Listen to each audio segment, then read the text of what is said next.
95 पेन्शनधारकांचे ठिकठिकाणी आंदोलन, मोर्चा, मीटिंग चालू आहेत। तुम्हाला माहित आहे 1 फेब्रुवारी 2026 ला आपलं बजेट डिक्लेअर होणार आहे आणि याच बजेटच्या पार्श्वभूमीवर EPS 95 पेन्शनधारक बऱ्याच ठिकाणी आंदोलन, मोर्चे किंवा बऱ्याच ठिकाणी छोट्या-छोट्या बैठका घेत आहेत आणि कारण आपला आवाज पंतप्रधान असेल, वित्तमंत्री असेल किंवा बाकीचे जे अर्थमंत्री आहेत यांच्यापर्यंत पोहोचावा आणि आपला जो हक्क आहे तो हक्क आपल्याला मिळावा। खूप वर्षाचा संघर्ष आहे, जवळजवळ 10 ते 11 वर्ष झालं EPS 95 पेन्शनधारक झगडत आहेत।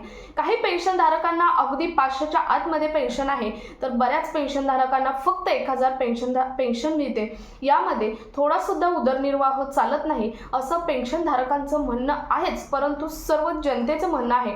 कारण आजच्या महागाईच्या काळात ही 1000 म्हणजे एक तृतीयांश सुद्धा भाग नाही आणि ज्येष्ठ नागरिकांसाठी तर नाहीच, कारण ज्येष्ठ नागरिक वयात आर्थिक मानसिक डगमगलेल्या व्यक्ती असतात आणि त्यांना आर्थिक पाठबळाची अत्यंत गरज असते आणि आयुष्यभर त्यांनी त्यासाठीच कमाई केलेली असते आणि त्यांचीच ही कमाई आहे जी सरकारने सेव्ह करून ठेवलेली आहे आणि ते पेन्शन स्वरूपात देतो म्हणतात, परंतु 1000 ही त्यांची पेन्शन नाही। त्यांची पेन्शन, त्यांची मागणी आहे 7500 रुपये करा आणि त्या संदर्भात काल माननीय कमांडर अशोक राऊत यांनी महासचिव यांना दिल्लीमध्ये पाठवलं होतं किंवा बाकीचे बरेच नेते हे मंत्र्यांसोबत भेटलेले आहेत। नेमकी काय भेट झाली, नेमके लेटर सुद्धा लेखी स्वरूपात दिलेले आहेत किंवा त्यांच्याकडून म्हणजे मंत्र्यांकडून आश्वासन काय आलेलं आहे तेच आपण आजच्या व्हिडिओमधून पाहणार आहोत।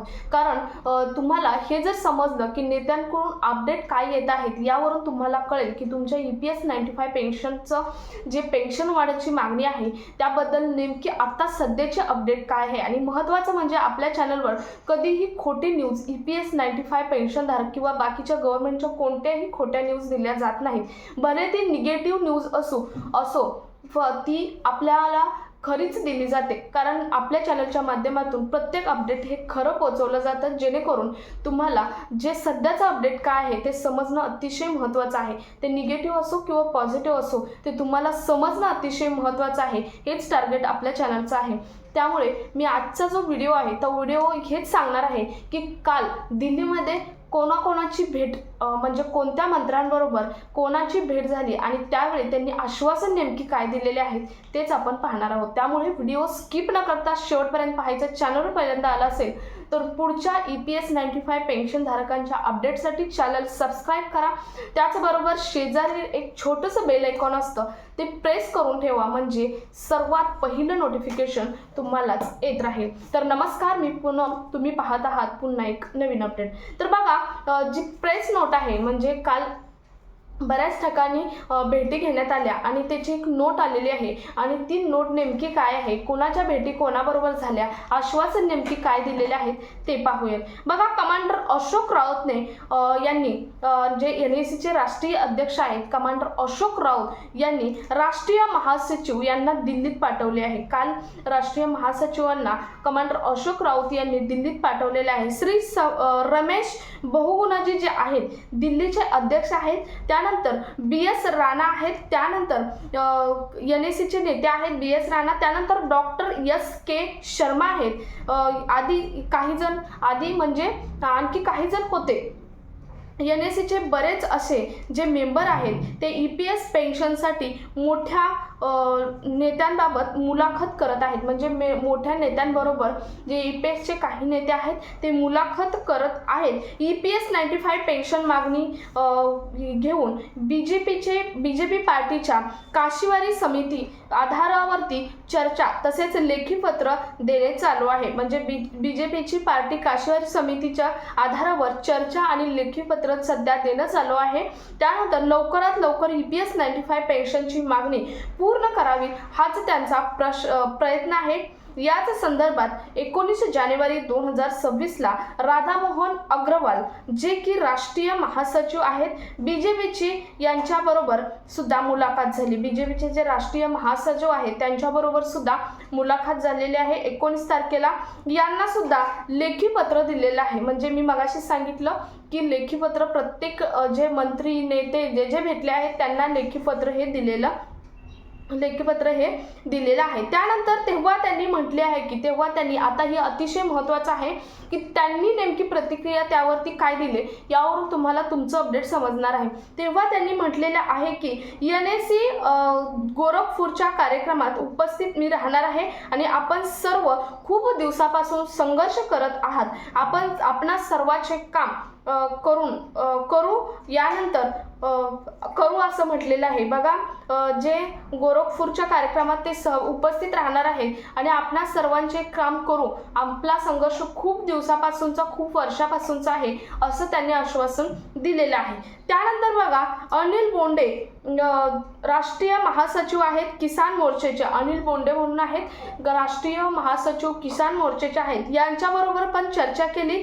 त्यांना पण पत्र दिलेलं आहे म्हणजे जे अनिल बोंडे आहेत किसान मोर्चाचे राष्ट्रीय महासचिव त्यांना सुद्धा पत्र काल देण्यात आलेले आहे। यावेळी यांनी म्हटले की आपल्या मागण्या पूर्ण करण्यास आम्हाला लेट होत आहे, त्याबद्दल आम्ही दिलगिरी व्यक्त करतो, परंतु माननीय देवेंद्र फडणवीस आहेत जे महाराष्ट्राचे मुख्यमंत्री आहेत त्यांनी आपली दखल घेतलेली आहे आणि हे वारंवार आमच्या संपर्कात सुद्धा आहेत हे असं सुद्धा म्हटलेले आहेत। महाराष्ट्रातील जे EPS 95 पेन्शन धारक आहेत त्यांच्यासाठी ही अतिशय महत्त्वाची आदराची बाब आहे की आपल्या मुख्यमंत्र्यांनी सुद्धा आपली दखल ही घेतलेली आहे। त्यानंतर बलवंत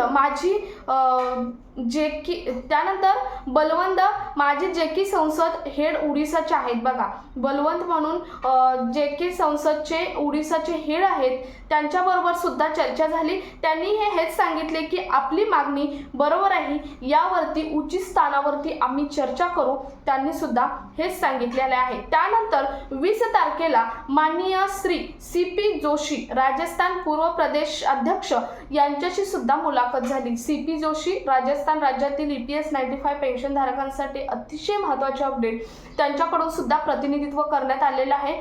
राजस्थानचे जे पूर्व प्रदेशाध्यक्ष आहेत CP जोशी यांच्याशी सुद्धा मुलाखत झालेली आहे। त्यांनीही सांगितलं की EPS 95 पेन्शन धारकांची मागणी लवकरात लवकर पूर्ण करावी आणि हा तुमचा मुद्दा मी पुढे सुद्धा सांगणार आहे असं सुद्धा त्यांनी त्यावेळी सांगितलेलं आहे। त्यानंतर पुढचं म्हणजे BJPचे राष्ट्रीय अध्यक्ष श्री नितीन नवीन हे जे आहेत यांच्याशी सुद्धा मुलाखत झालेली आहे। यांच्याबरोबर पण NSC कडून मुलाखत करण्यात आलेली आहे। म्हणजे नितीन नवीन आहेत जे BJPचे राष्ट्रीय अध्यक्ष आहेत। सध्या BJPच्या अध्यक्षांबरोबर मग कोण मंत्री असो त्यांच्याशी भेट घेणं अतिशय महत्त्वाचं आहे, कारण त्यांचं सरकार आहे राज्यात म्हणा किंवा देशात केंद्राचं सरकार, तर त्यांचं अतिशय महत्त्वाचं म्हणजे आता सध्या केंद्राचं सरकार आहे, त्यामुळे त्यांच्याच नेत्याची भेट घेणं हे अतिशय महत्त्वाचं आहे। त्यामुळे बऱ्यापैकी ज्या भेटी घेतलेल्या आहेत ते BJPच्याच जे मंत्री आहेत त्यांच्याबरोबर घेतलेल्या आहेत आणि BJPचे राष्ट्रीय अध्यक्ष नितीन नवीन यांच्याशी मुलाखत झाल्यावर काय सांगितलं आहे, त्यांनी काय आश्वासन दिलं आहे बघा।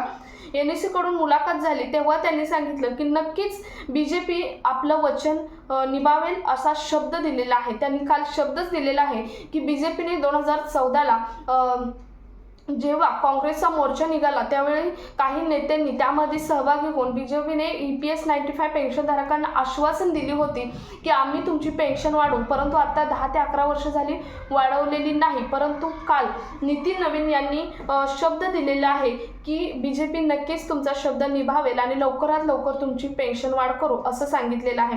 त्यानंतर NSC टीममध्ये यावेळी महासचिव आता बघा आता मी जेवढे सांगितले त्यांच्याशी भेट झाली कोणाची, तर NSCची टीम त्यामध्ये कोणकोणते होते तर महासचिव वीरेंद्र सिंग रजावतजी होते, त्यानंतर राष्ट्रीय सचिव बहुगुणाजी होते, दिल्लीचे राष्ट्रीय अध्यक्ष BS राणाजी सुद्धा यामध्ये होते, आणखी 3-4 प्रतिनिधी स्वरूपात होते। आपल्याकडे जेवढी नावं आली ते आपण आपल्या व्हिडिओमधून सांगितलेले आहेत, परंतु नावं काही असो परंतु ते तिथपर्यंत जाऊन झगडत आहेत हे अतिशय महत्त्वाचं आहे, कारण त्यांचंही ज्येष्ठ नागरिक वय असून सुद्धा ते तिथपर्यंत आपल्या सर्व EPS 95 पेन्शन कार्ड धारकांसाठी झगडत आहेत, हे अतिशय महत्त्वाचं आहे। तुम्ही सुद्धा जर हा व्हिडिओ EPS 95 पेन्शनधारक म्हणून बघत असाल तर तुम्ही सुद्धा त्यांना तितकाच पाठिंबा देणे गरजेचं आहे। तुम्ही सुद्धा तुमच्या जिल्हा वाईज राज्य वाईज जिथे होईल तसं तुम्ही बैठकी मोर्चा मीटिंग घेणं हे गरजेचं आहे, तरच तुमचा हा मुद्दा बजेटमध्ये सॉल्व्ह हा होऊ शकतो। तुमचं यावरती काय मत आहे कमेंटमध्ये जरूर सांगू शकता। हा व्हिडिओ जास्तीत जास्त EPS 95 पर्यंत पेन्शनधारकांपर्यंत शेअर करा। भेटूयात पुढच्या एका नवीन अपडेट सोबत, तोपर्यंत धन्यवाद।